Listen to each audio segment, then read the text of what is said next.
Tell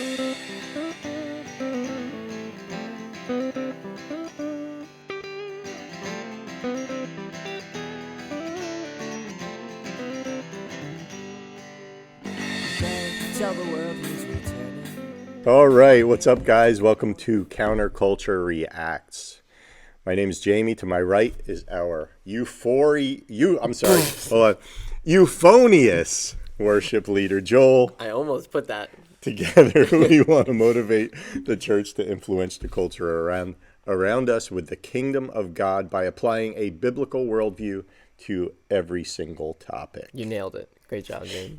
I'd like to encourage you guys to subscribe to our Freedom Church NJ YouTube channel, which is this one, and wherever you listen to your podcasts.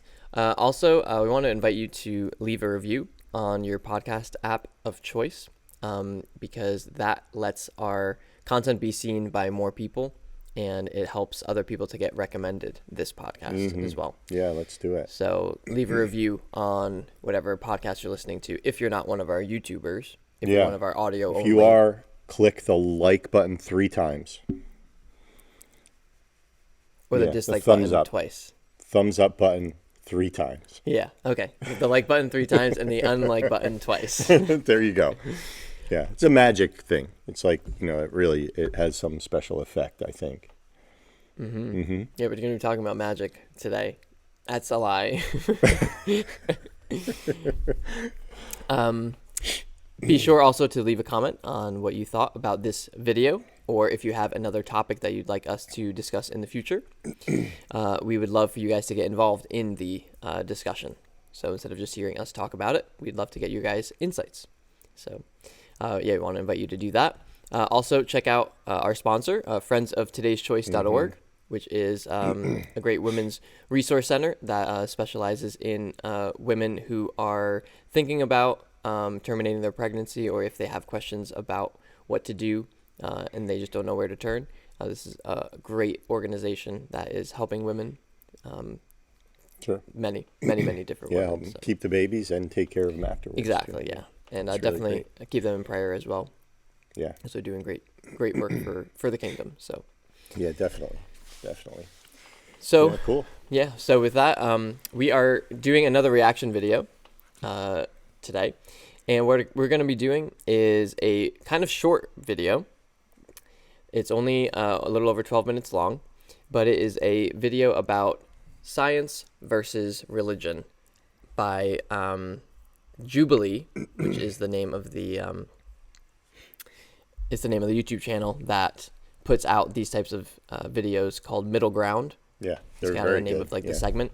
So they invite on a handful of people who have different views, and they ask a broad question, and then the people there are going to either sit in a chair if they agree with it, or just stand on the side if they don't agree with it. Then they all come together, and then they talk about it from different points of view. So I thought it would be a great idea to do one that touches on religion versus science, because we've been talking about that recently, and also obviously it's incredibly important to be able to define what we believe, especially as I think in the world today, probably maybe more than anything else, what comes across as science and scientists, that line of thinking probably leads more people astray from Christianity maybe than any other thing, because it can't be proven, right? And it's all a bunch of like fables from 2,000 years ago, and stuff like that. So I think it'll be fun. At least that's a thought, from people who aren't really well read, haven't really looked into it. Because like that kind of attitude would be hard to really build a case for, but that is a common thought, at least in the scientific world.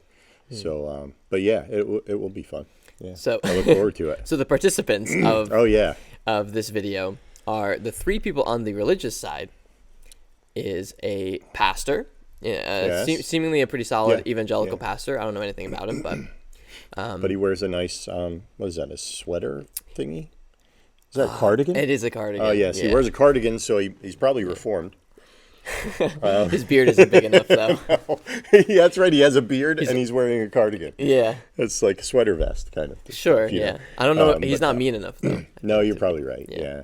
Yeah. And then there's also a Buddhist Minister, I think he calls Yeah. himself. Yeah. So, and then there's also a Reconstructionist Jewish rabbi female. Yes. That's Yeah. her official title. That's the religious side. Yeah, so those are the people that like we would be on the side of in this in this debate. And then the you'll see the people on the scientific side who would be what they're trying to pit against religion. Sure. Is like the scientific view. But I do like the way that they do these kind of videos because they do take people from extreme camps in that specific topic that they're addressing. So if it's like religious leaders, you don't want to get like a pastor, a Catholic priest, Right. and then a Jewish rabbi, like from a conservative, you know.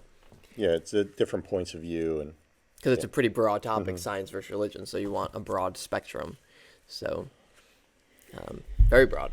So yes. But yeah. Good? Very good. I'm ready. Ready to get into ready. it? Yeah. All right. So sure. start from the top, and they have a little intro, and then go into it. Although the questions that the guy asks are kind of hard to hear. Like you may have to turn it up. I had to like turn it up because whoever it is, he yells the question out to them. Yeah. But he's not mic'd. And Right. especially the first question, I'm just like, what? Yeah. What did he say? Well, we can just say what the question And is. it may actually come up on the caption. Yeah, it's in the background. You can see it. Oh, is that right? Yeah, they have it written in. Oh, but for gotcha, the audio only, it might be hard to hear. Yeah. So we'll just do that. All right, ready? Yeah, I'm ready. Let's do it. If we just take God out of it, might there not be something, right, that certainly. your scientific beliefs can't explain? That was the Jewish That's just the rabbi. intro. Yeah. A volcanologist. But you can't see your ears. That's right. My name Just is like that Matt. long hair. I'm 41 years old. I'm a pastor. I'm Gil Kay. I'm 40 years old. I am a minister of Buddhist church. I'm Andrew. I'm 42, and I'm a chemist. I'm Jess. I'm 36, and I'm a volcanologist. A Vulcan. I'm Don. I'm 64. I'm a paleontologist and geologist. It's one old guy. I'm Amy. I'm 53, and I'm she's a pretty- rabbi. I like how he just says I'm a pastor. Yes, I believe this universe was created, was the Yeah. question. One This is literally my human. greatest fear, that I'd be all alone in this circle. I believe that this world was created. I've placed my faith in a God that is infinitely creative in what he has made. He then deserves my worship and my affection. Seriously, last night I was talking to my wife. I was like, what if there's a question that I'm the only one that agrees to? She's like, just stay where you are. I was like, I don't know. The big problem is I'm just trying to pause it there. I really like this pastor, like his demeanor. Yeah, he's super and pleasant. Yeah. he doesn't seem to be coming in with any sort of like a agenda or he just seems to be really honest. And I like what he said too, like he wasn't afraid to be the only person there. Sure. Yeah, no, that's good. I am wondering what the Jewish rabbi Yeah. is doing, not believing in a creator, and she will get into it in a little bit. And then the Buddhist, I think, would, if I'm remembering our study on Buddhism, that really, like, they would believe that it kind of always existed, almost. Okay. I think, if I'm remembering right. So like almost everything that is always was, and it's just kind of there. Mm-hmm. We really don't, there is no, I mean, they don't really worship any God. They're more of spirit, Right. ancestor kind of worship. So they're not really looking to that. But it's just it's interesting that there is a Buddhist there, because it's such a different religion. Yeah. It's such a different thing than like this kind of question wouldn't be really a question they would even talk about, I would think, because it's more based on, personal enlightenment. Yeah, right? getting rid of the, reaching emotions. nirvana, Yeah. getting rid of the emotion and the, not emotion necessarily, but the, what is the term? It's not pleasure either, but it's feeling almost, where you're not sad about things. You're not, you're not angry, but you're kind of in a state of peace all the time. And, so it's just an interesting question for a Buddhist, I would imagine. Yeah. Yeah, Because remember when the Buddha died, and then they were all around him, like grieving and feeling sad, and then they were like, wait a minute. Desire is the Okay. term, yeah. And then they were like, wait a minute, didn't he teach us to not feel these feelings? Yeah, what are we upset about? Yeah. Right. But it kind of shows the inconsistency of that, worldview, because there is a natural and a good thing to grieving into emotions, obviously. Well, desire is there for a purpose, Yeah, right? yeah. How do you get to a place where there is none, and that's kind of where you want to be. I don't like, I guess your desire is to be there. Your in a place desire where is you to have be no where you desire. Yeah. So, but anyway. If you choose not to decide, you still have made a choice, right? Isn't that what Rush says? But yeah. So, but anyway. Yeah. I don't want to keep Yes, but I was just saying that I think I like where the pastor's at. Yeah. And I really like his attitude too. So, all right, here we go. Go. Is that immediately you start talking about creator, and I've battled creationism most of my entire career as an evolutionary biologist and paleontologist. It brings in a whole category of things that violate my rules as a scientist as well. And when I step back from that, especially when I step back from where I started as a religious person when I was younger, I look at this and I say, if anything, what we see now about the universe shows how poorly designed it is and how sloppy it is and how painful it is.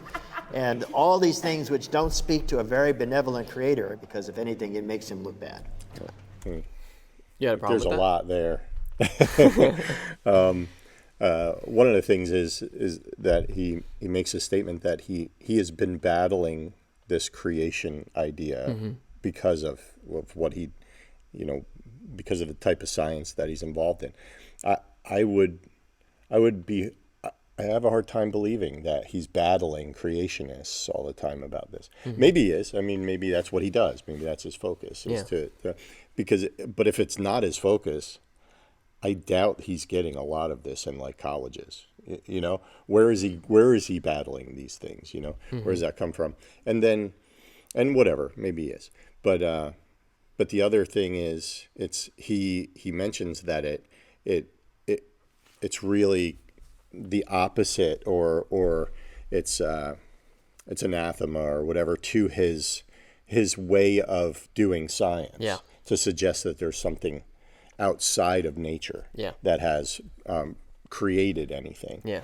But the big question comes in then is, well, where in the world did it come from? Yeah, you have to go there. Because his scientific background doesn't deal with origins at all, first of all. So he's never looking at origins. He's looking at what is there and then extrapolating through Darwinian evolution that what is there became something else that was there. It's not, nothing in Darwinian evolution suggests that there was nothing and then there was something.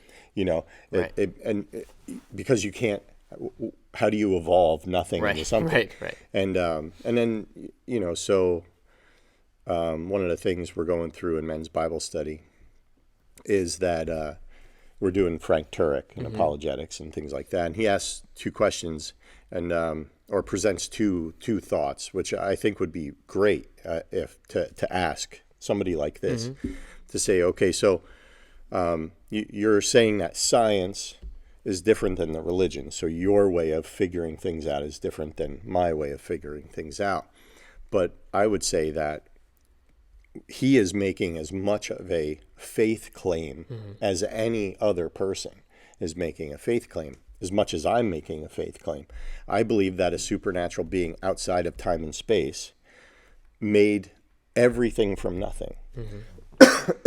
He would believe that there is no entity, there's just nothing that created everything. And nothing isn't like we were talking about earlier. Yeah. Nothing isn't just an empty room. It's so hard for us to get our heads wrapped around what nothing means. Nothing is absolutely nothing. There is no time, there is no space, there is no atoms, there are no quarks, there is no RNA, there is no DNA, there is nothing at all. And so I believe it takes more faith to believe that nothing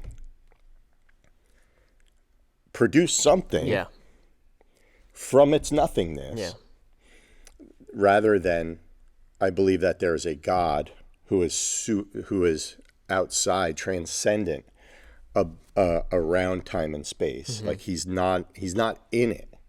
You know, something in something can't be outside of it to make it. Sure. You know what I mean? So, so there, it takes more faith, as Frank Turek would say, to be an atheist than it does to be a Christian. Yeah.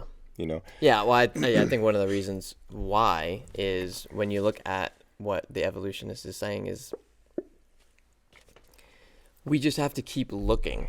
And eventually, like maybe it was aliens that brought crystals, right? Maybe it came on the backs of crystals, like Dawkins said. But somehow, obviously, there had to have sometime nothing rolled over and became something, right? Yeah.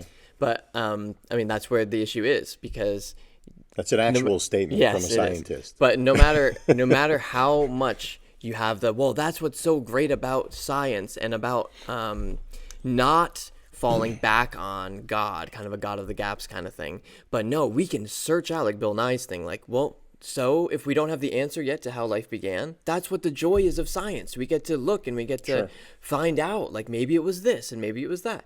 The problem is nothing can ever become something. Right. No matter how long you try to just be like, well, we just got to keep an open mind about what it might be. Like, no, there is a logical contradiction there, that no matter how much time you put on it, you could put 1,700 billion years, it doesn't matter. You can't have an alien bring it. You can't have crystals. You can't have, well, maybe it was from the gas of the, first. There were none. There was nothing. Yeah. So that will always be, to me, that will always be the Achilles heel of this type of thinking. The theistic evolutionist who believes in God and that evolution, then God created it and made evolution, but he still would believe that. And we talked about that in the deconstruction videos that we did the past two, would have a much, much better ground, even though we still wouldn't agree with them fully. But at least you would still have something that could create out of nothing. Sure. But if you don't have that, then you're stuck with the most illogical, I think, and unscientific hypothesis. Well, that's the thing. It is not scientific, because true science allows the evidence to take you where it's going to take you. And you don't have an agenda. This is a hypothesis. I'm going to do the study. Oh, this showed that my hypothesis was wrong.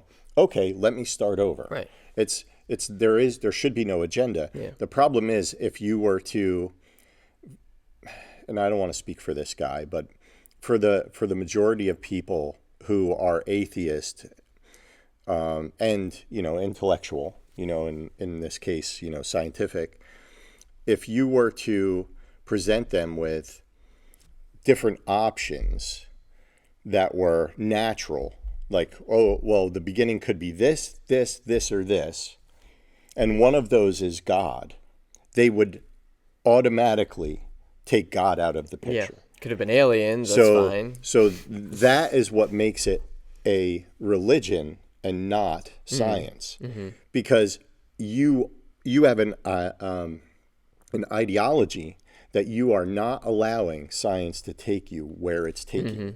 So if you have an ideology that is an agenda for your scientific experimentation, then you're not being truly scientific. So, and if there's a supernatural cause, then there's a supernatural cause. Right. Why should you be afraid of that? Yeah. That's not like crazy. Yeah. It's to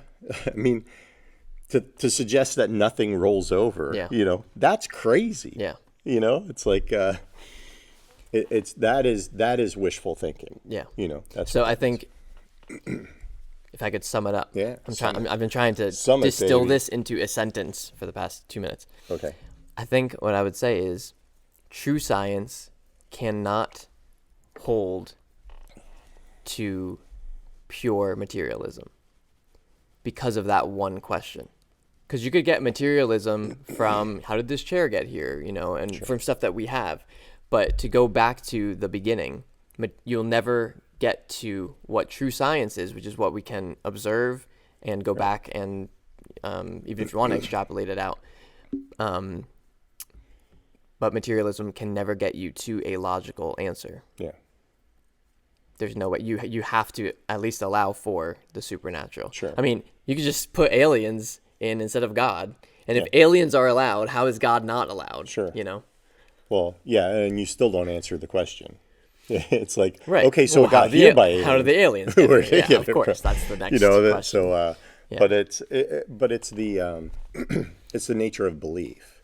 The scientist believes that, well, there has to be a natural beginning because I can't go there. I can't go to the God thing. Yeah. And it's like, okay, that's what you believe. Yeah. That's fine. Yeah. But to suggest that because I believe that there's a God outside of time and space that created it, I'm an idiot and you're smart, it is absolutely ridiculous. Yeah. It's like, no, we are both having a conversation about belief, not fact, because you have no evidence. Right. You were not there. All you can do is make hypotheses. You can't even test them. You can't even test them. Yeah. So it's all faith. It's all faith. It starts with faith, and that's what it is. And it's like that's where the argument, I think, should go. It shouldn't be science versus religion. It's your religion versus my religion. Let's just weigh them out and see which one makes the most sense. Yeah. But I think our faith is more based on evidence. I agree with that. Than just kind of a blind faith kind of a thing. Like, well, I'm just going to put God there just because I have to put something there. The God of the gaps, which they would say it is. Yeah. But that is But not I think, the and case. that guy was kind of pointing to that when he was saying how messed up the world is and stuff. Yeah. And it's like, that was another thing. Yeah, I think you have to be ignorant. Yes. You have to be ignorant to say how messed up that the world is when you're talking about something as complex as the eye.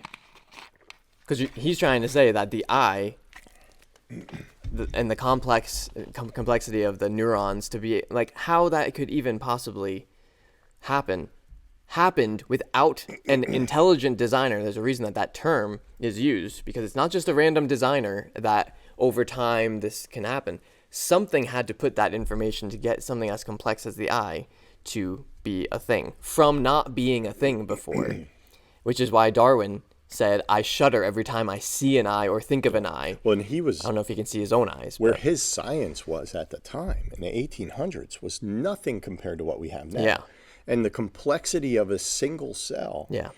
It is incredible. Yeah. And to suggest that that is sloppy. And it's like, you are not, like, there are things that look sloppy because we have variation. It's the external, the variation that goes on, but the complexity and the necessity of the precision that's in the cell and in the DNA and in the cosmos itself. Like even Stephen Hawking, who's an atheist, like he looked at the, if you looked at the Big Bang, if you want to go there, he said the expansion rate of the universe is so infinitesimally precise that if it was not where it is now, the universe could not exist. And it's like, it was like within 1 second of the Big Bang and its expansion rate, if it was 1 in 10 to the 40th power different or something like that, the universe wouldn't exist. So to suggest that there's no precision or order, you are not looking at anything. You're just making a statement of faith. Or that is a faith claim. You can look at the things that humans have messed up. Sure. Murders or, whatever. which again gets to the moral aspect of it also, as to Yeah, they'll get into that yeah, too a little bit. because without a God, then where's your basis for morality, things like that. But you could look at that, or even how deformed, like people who come out of the womb and deformed and stuff like that. But it's pretty hard to see unless you're just looking for reasons to think of creation as sloppy, that I don't see how you could possibly see that. Like even evolutionists are like believe that the universe is incredibly well designed by chance, fine-tuned. Yes, Yep. yeah. And like if the sun was right just a little bit closer to Earth or a little bit further away, it would either freeze or melt. It's amazing. Yeah. So and how like the nervous system works and the brain works and how we can rationally make decisions. It's like, I don't know, how can you possibly call that sloppy? Sure. Well, maybe he just, I don't know, I'm not going to say that. Yeah. Well, yeah, it's, it just seems that there's not a lot of thought that has gone into that kind of statement. That's all. You know, it's where it's like you're just making a statement because of your animus to creationism, you know, kind of thing, rather than, you know, at least giving the credit where the credit's due with the particulars, you know. Yeah. It's like, no, these things are really like precisely designed, you know. So like something tells me he doesn't go outside in like Montana or something and just watch like the sunset on, you know, trees and the lake and everything and be like, this is so poorly designed. Like, right. I don't know. Just and how all of that stuff just works without it having to do anything other than just be what it is. You know, it's trees having leaves fall and then they grow back the next year, you know? Yeah. That's a pretty good design. All those systems are great. Yeah. So, yeah. All right. But what's interesting too, this argument, right, for like that Christianity would use for the flaws in the design would go back to the fall. Right. That the corruption came in when Adam sinned. Yeah.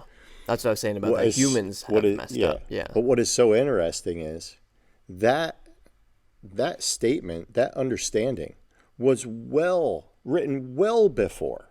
That understanding was there well before this kind of science was like commonplace. You know, it wasn't like we took that and said, well, if we read this way, we can get an answer. Right, we can make it fit. What's wrong with the world? And no, it's designed really, really well. We just made this kind of thing work. Yeah. It's like, no, that was there before. Yeah. So it's like this supersedes this or precedes the science, you know, that because the science is just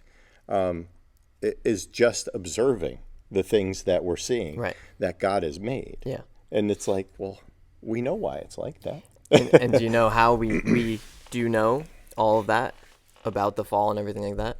Is because a supernatural, personal, transcendent God gave not just those words, but also the Ten Commandments and morality and all of that stuff to Jews. And now we're going to get to somebody who is something like that segue. Reconstructionist. To a Reconstructionist Jew, which we'll let her speak and give her opinion on God, and then we'll.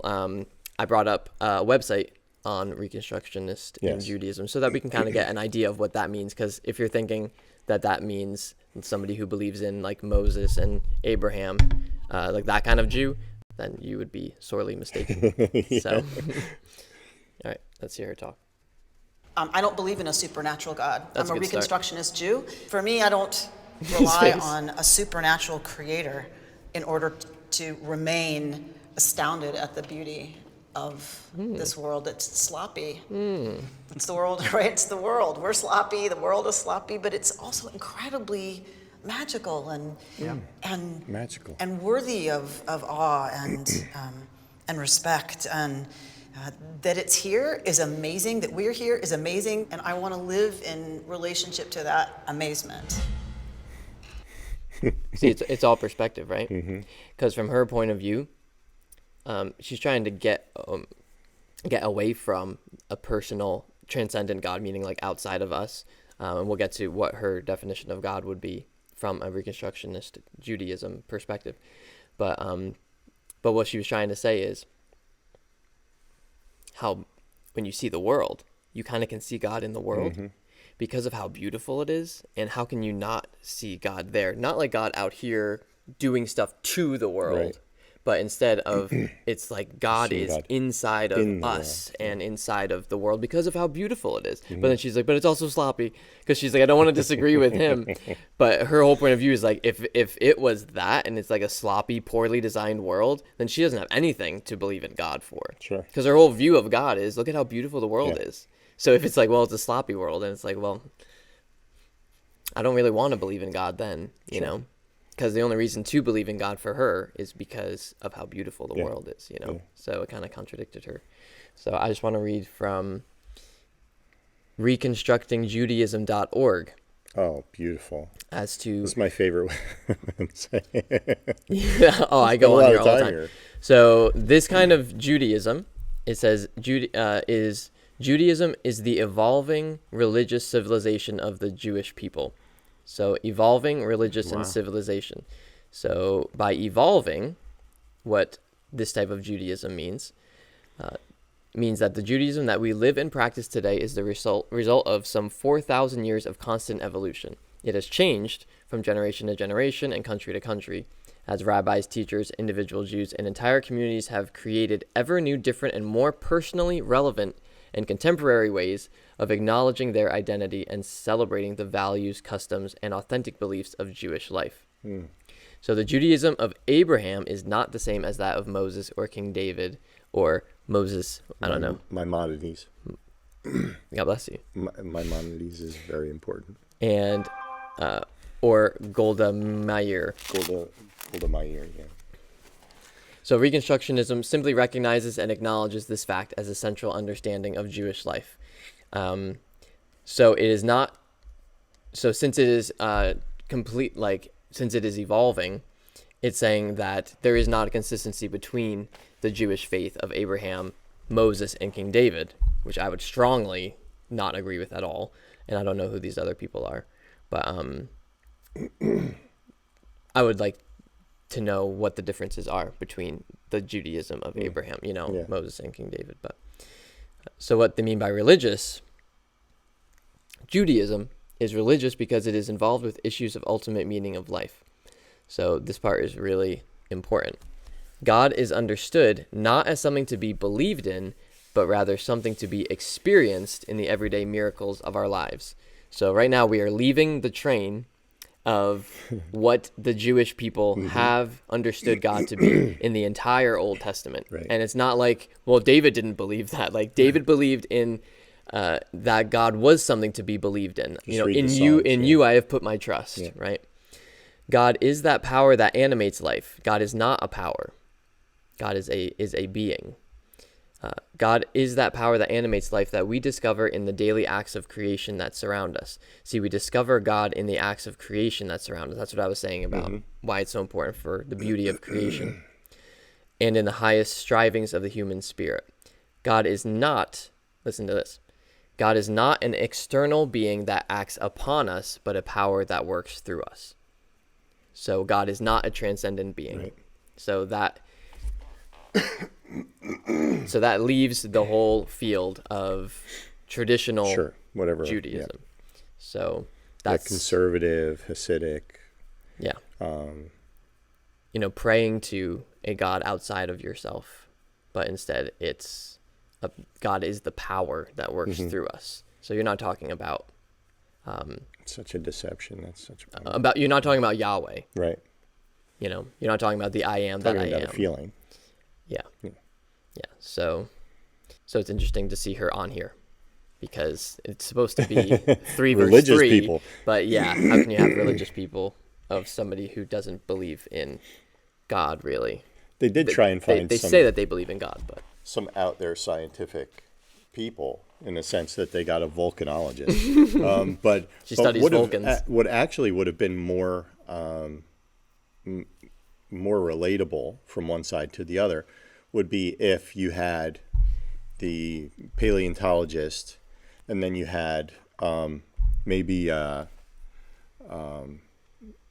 some other kind of like on the outskirts of science kind of science, where it's flat earthers maybe. Not flat earth, but like there's a lot of people who, like, science is a study very your broad, iris, broad to field, determine of your course. illnesses, that kind of thing. Right. Where it's like, okay, well, let's make this fair. Right. Have them. The most extreme of have the both sides. extremes. Yeah. And you don't have extremes on That's that true. side. Yeah.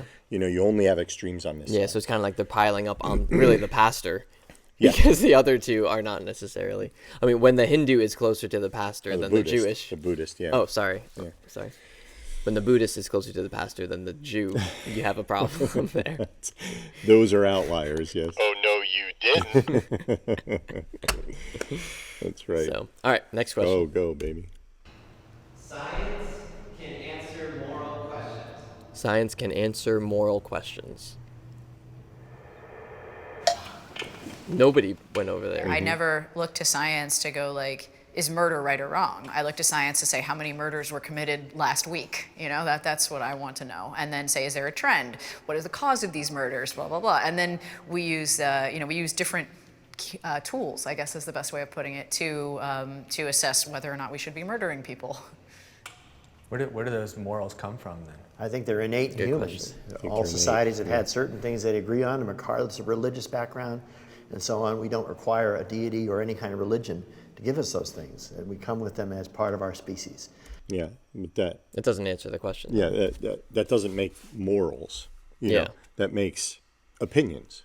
Yeah. And so because there is no, now it's, I just don't feel that way. So I know that society has felt like that, but I just don't think like that anymore. So, you can't tell me I'm wrong. Yeah.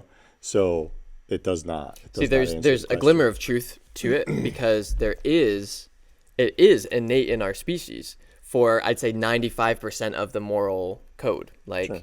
I just saw the movie The Sound of Freedom where it talks about child sex trafficking. I would say 95, pushing 96%, hopefully, of people know that that's wrong and believe that that's wrong. That's not the question, though. The question is not, it's just innate in us. It's how did it get there? Yeah. It's the same exact question about the evolution that we were just talking about. It's not a question of, look at all this stuff and we can see that everything is here, so it had to get here. Yeah, I know that, but how did it get here? How did morals form? It's just here. Genetically, through adaptation. How did morals? Yeah.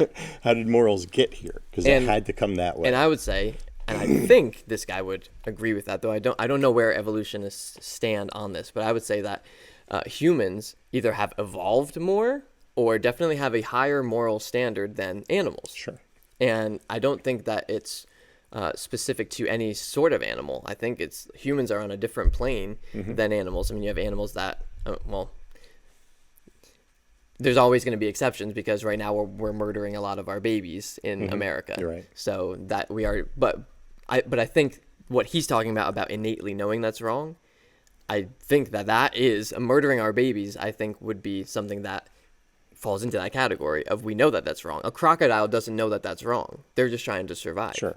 So there really is almost a survival of the fittest in the animal kingdom. Oh, absolutely. Yeah. But you can look at the laws that humans have created, like actually writing out contracts or the Constitution or things like that, where it's like, humans are definitely on a different plane than animals in some way.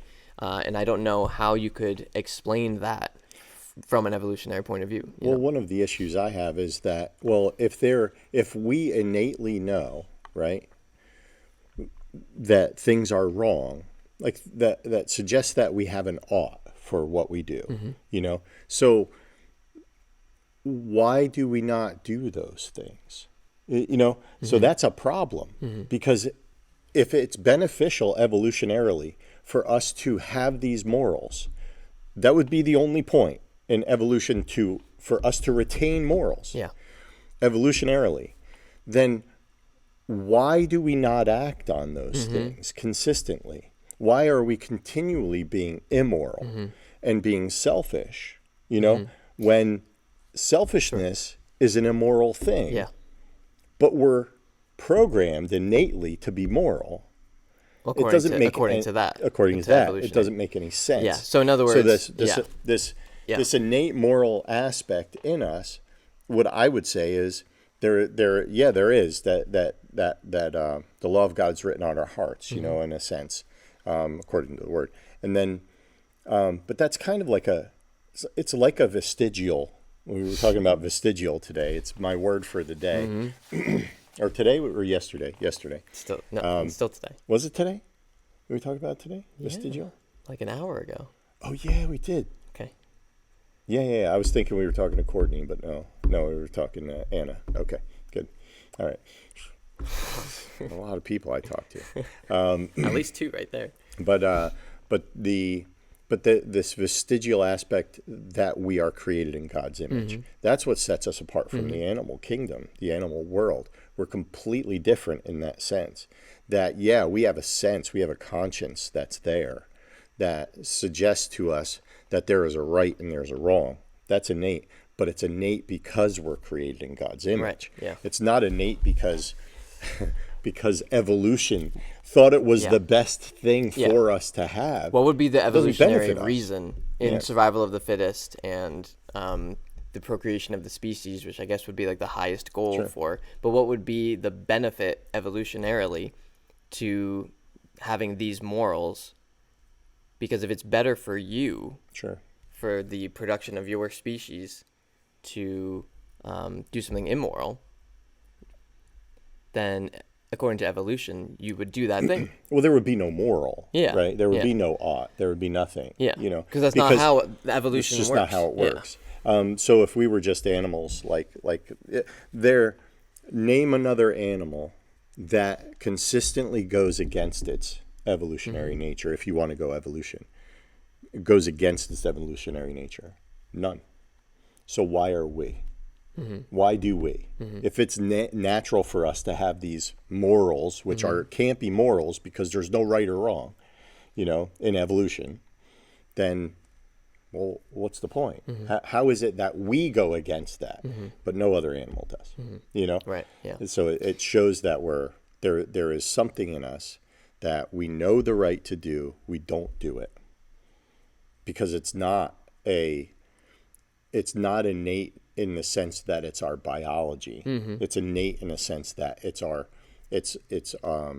an aspect of our conscience, and our creation. You know, so it's a good subject to talk about. Right? Well, another problem that I have with the just the strict evolutionist that does not allow for God at all is he'll keep stating that things are a way, but he can never get to why they are that way. There's no purpose or reason for the morality of the human race. There's just the statement that it is. It's just innate. But then when you ask them, okay, let's push a little farther. Why is that innate? When did that come to be? How did that come to be? How is it different from the animal kingdom? Anything like that? Well, we don't know. It's just scientists have theorized on all of this. So as a scientist, you're so wrapped up in having facts and things we can see, touch, and all of that. But then when you get down to the nitty gritty of things you can't touch or see, like conscience, or laws of logic or morality, it cannot answer any of those questions. So then they're going to get to this a little bit later, be like, is it okay to question your views? And every scientist is going to be like, yeah, it is okay. Why would somebody who is so firm on, well, we can only prove something if you can see it or handle it and stuff like that, be like, yeah, but it's okay to question your views? I think they have to go there because they don't have the answers to these questions, and they will never be able to come to an answer that is satisfactory to their own standards that they've made for themselves. Because if you're going from a strictly materialistic perspective, but you believe the universe had a beginning, that means that something came from nothing without any divine hand at all, because we can't allow that divine foot in the door once you say God, right? but we'll never have an answer to that question then. So let's just keep theorizing. We have to keep an open mind, but we'll never get an answer to that question. Okay, let's go to morality, or things that are not just materialistic. So like the human thought or conscience. How could that ever have evolved from something that didn't have a thought, right? Well, we know it did because we have it here, but let's push that back. Why did that ever come into being, or how could it have come to being without a divine hand or something that has purpose for why that would ever be? Sure. Well, we don't really know, but let's just keep theorizing because we can't allow for God. Sure. But all of these questions are going to never be answered from an evolutionary perspective because they don't want to allow for God. But again, it goes back to what I said before, which is that a purely materialistic worldview can never be fully scientific to answer these questions. It can answer some other questions about the Darwin's finches, or things that we can see that they have evolving over time, things that we can observe right here, but it cannot answer these deeper questions, and it will never be able to because it's not allowing for the supernatural, which is the only explanation that somebody can be like, I have faith, but it's faith that is based on logic and rationality, and that is that something created something. Right. Yeah. No, that's good. And for me, it's not so much that science can answer moral questions, but science certainly can guide us in a lot of ways, especially when moral questions in conflict Science with can't reality, answer as moral we've now learned it. There are things that my beliefs cannot explain. There are things my beliefs cannot explain. All the I've got religious serious people walked gaps in my faith that require a supernatural answer. Yeah, but then your faith can explain it. Can't understand. It's God. So you shouldn't be sitting down, Pastor. I'm a Christian. At a church service, someone had a hurt shoulder, and they said, my shoulder really hurts, so you pray for my shoulder to get better. I'll be honest with you, I have about 5% faith that that's going to work out.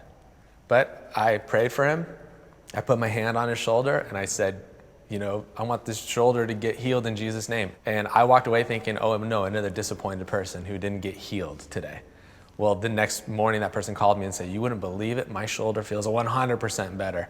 I still don't have a good answer to that, but I just know every time I get an answer or an opportunity to exercise my faith in a supernatural way, I want to take that opportunity because I just don't know what the answer might be. It could be something terrific. I think he has an answer for all of those things, though, that he said. Because he has an answer for all of his questions about faith. Sure. Because he just said, well, anytime I have a question, I realize that I believe in God. Right. And God is the God of the impossible. So that kind of takes sitting care there. of that. Yeah. And then also about the, I don't have an answer to that person being healed. It's like you prayed for him to be healed, and you believe that God can heal, obviously. So that's your answer. Right. Like, I guess the question that he would ask would be, well, how come not everybody does get healed? Sure. Then that would be a question. But it's still, well, because God didn't want to heal them, Sure. because we've seen God heal before.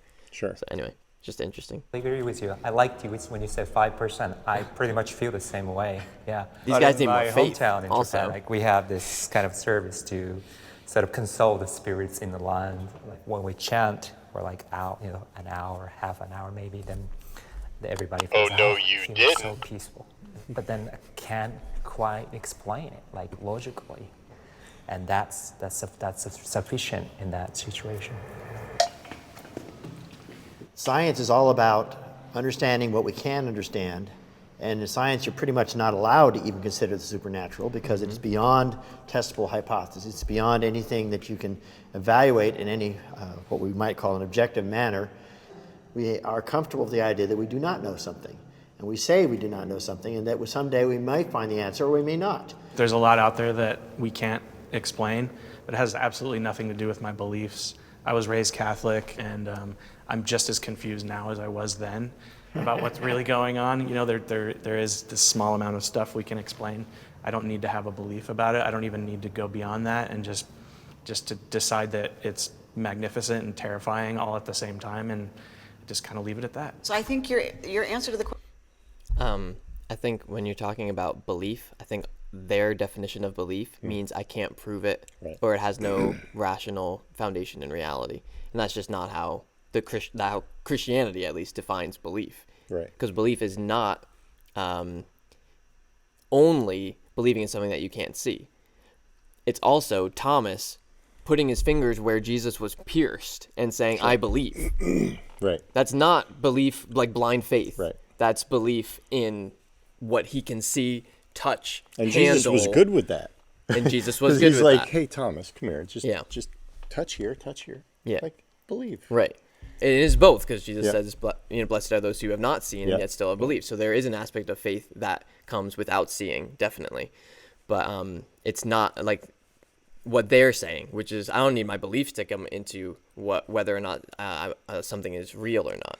Which is so, it's such it's such a silly statement. Although, I mean, I understand what you're saying, because the definition for belief would be different. Because it's like, well, no, everything you do is based on what you believe. You know, Exactly. There is no science you're doing that is not based Right. on your belief. Yep. You know? Yeah, And, you believe that you can't use a supernatural. Right. So that is your belief. Right.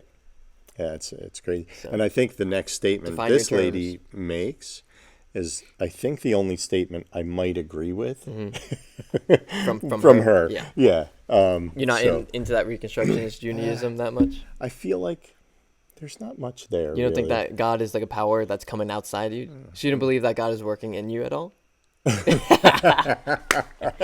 So what you're saying What you're saying is you don't believe the Holy Spirit is in you. Okay. So you tip your hand.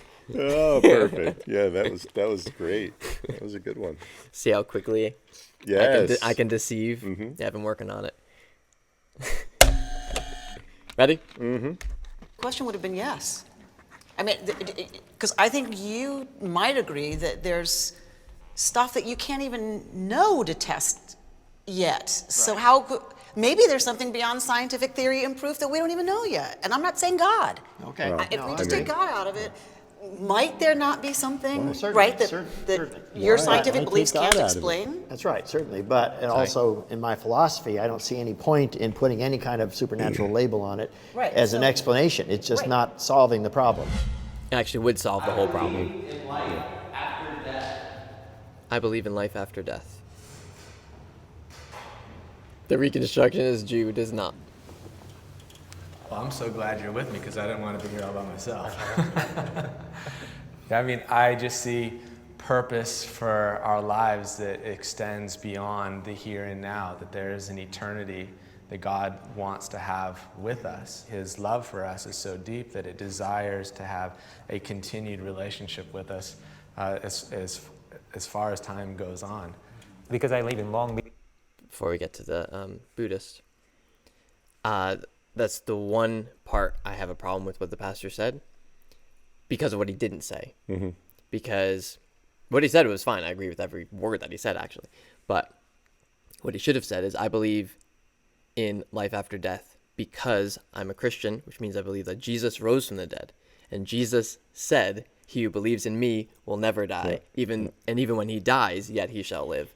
And then Paul says, because Jesus was raised from the dead, that is the proof of our resurrection as well. So it goes hand in hand. It's not just, well, God wants to have a relationship with us past this life. That's definitely not a foundation for the belief in life after death. Sure. The foundation is we believe Jesus actually walked out of that tomb, and that is proof that that's going to happen to us, because that's what he promised, and he gets to make that decision because he prophesied that that was going to happen and then actually did it. And that's not a blind faith thing either. No. Like you can find a lot of material and evidence for the resurrection of Jesus Christ. Right. You know, so it's it's See, a really good point. And I would put way more emphasis on that than, well, no, because I've seen people who have died medically and then they went to heaven and stuff like that. It's I'll take the one who's actually was seen by over 500 people and then had his disciples who didn't believe in the resurrection beforehand and didn't even understand what he was saying and were scared of the Jewish and Roman leaders, then actually turned this world upside down because they saw they saw the risen reality of what actually happened. what they were what they didn't expect to see. Right. Yeah. Yeah. Yeah. So that to me is the proof of our resurrection and eternal life. Amen. No, that's great. Beach. I go down to the beach and I see the waves in the ocean. At the beach, they come ashore. Oh, no, you didn't. But you got waves too, you know. Take different shapes and different forms.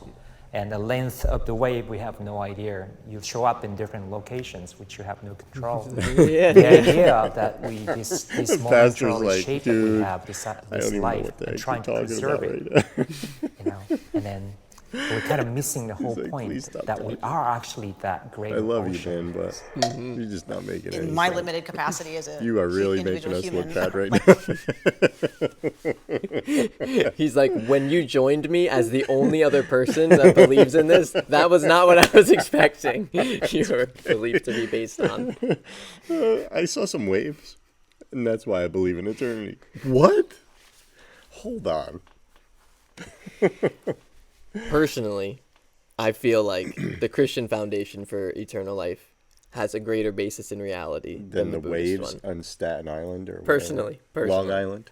And I don't mean to No, to no, judge I don't another wanna man's denigrate servant, him, but just in terms of objective, why we would believe that something is true, if that's what it's based off of, that's not going to be enough to me to hold my life with. Well, what's unfortunate, we believe what the pastor said, and what he said was true, but it is on the same level as what the Buddhists said. And that's a problem, because now it is all just magic. It is all just what I think. Yeah.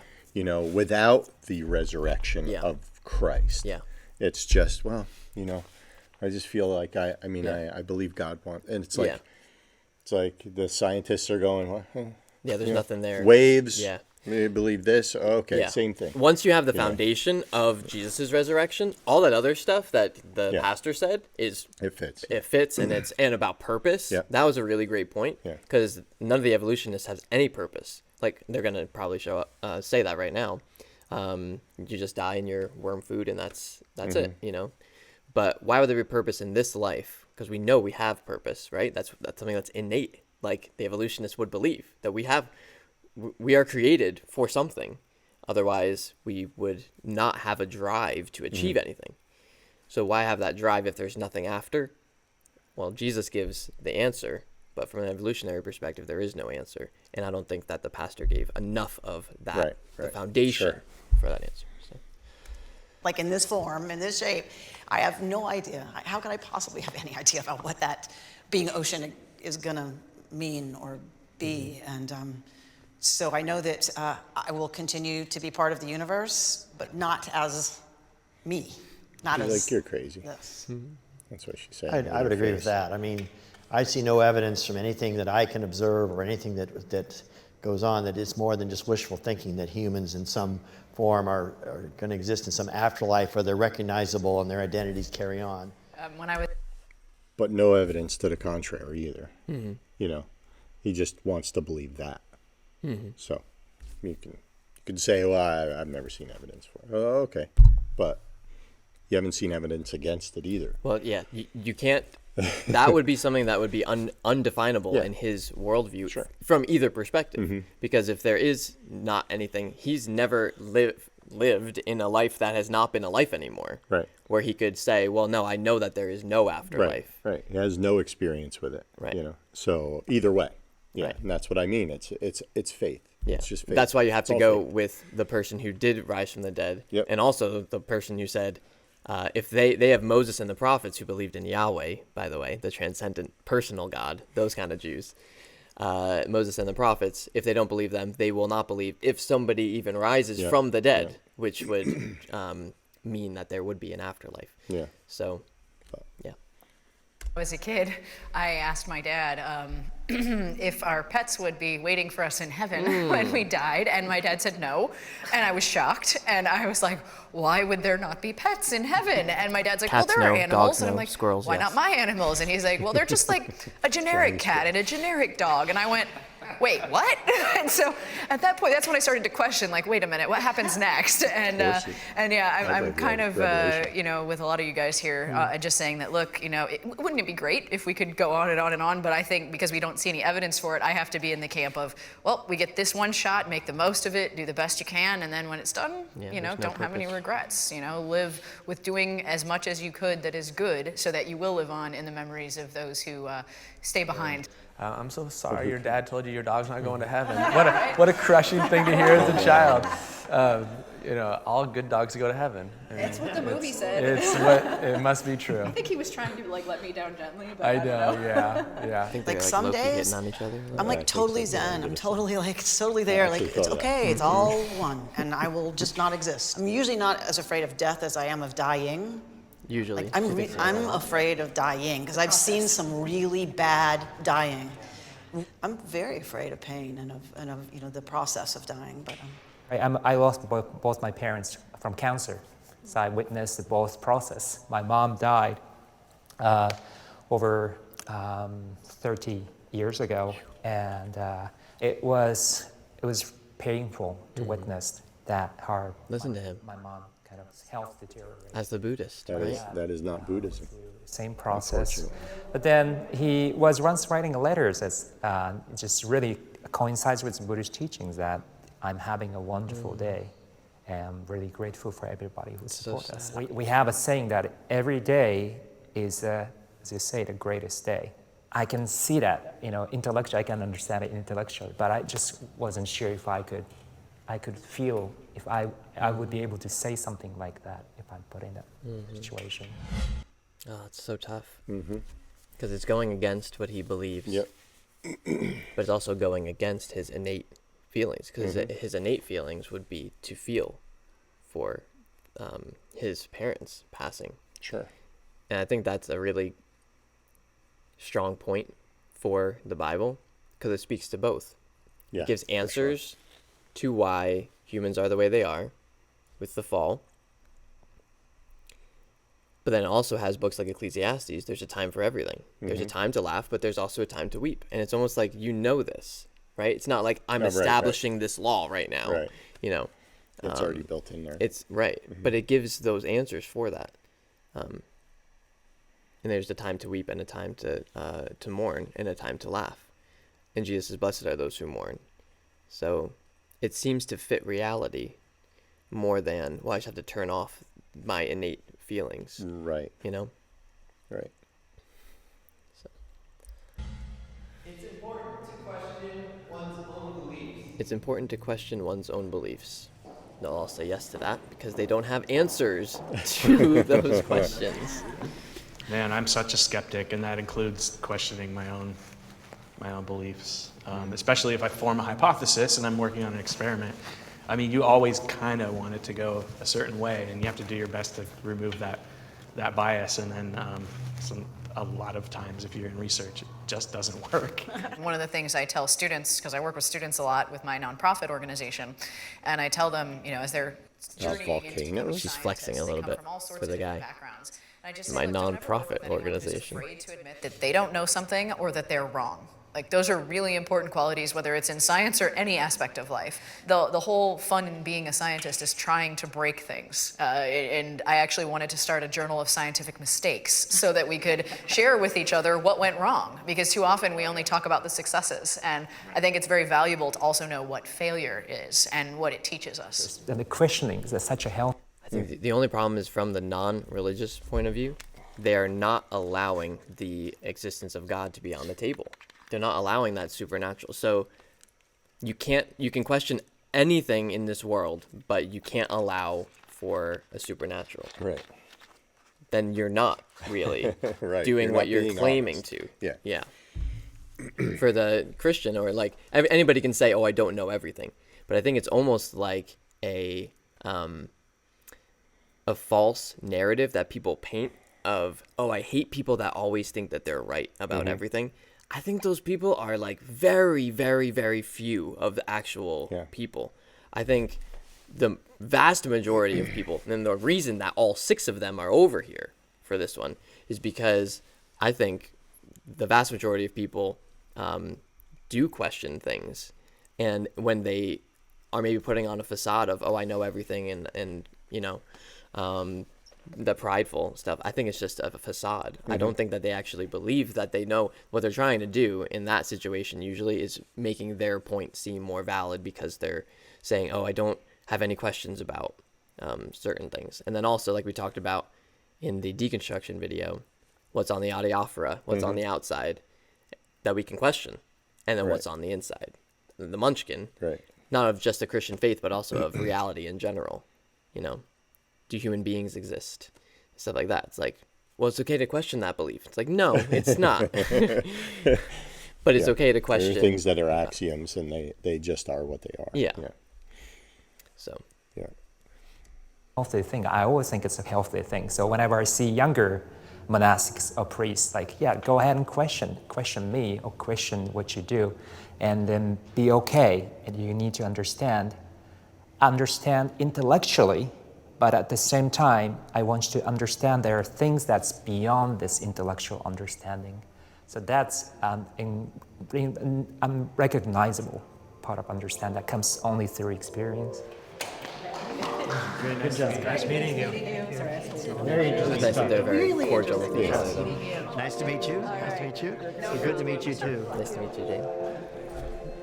Hey guys, this is John. And Kendra, thank you so much. Well, Ranking by skin tone. Next on Counterculture. The next Jubilee coming up. All right.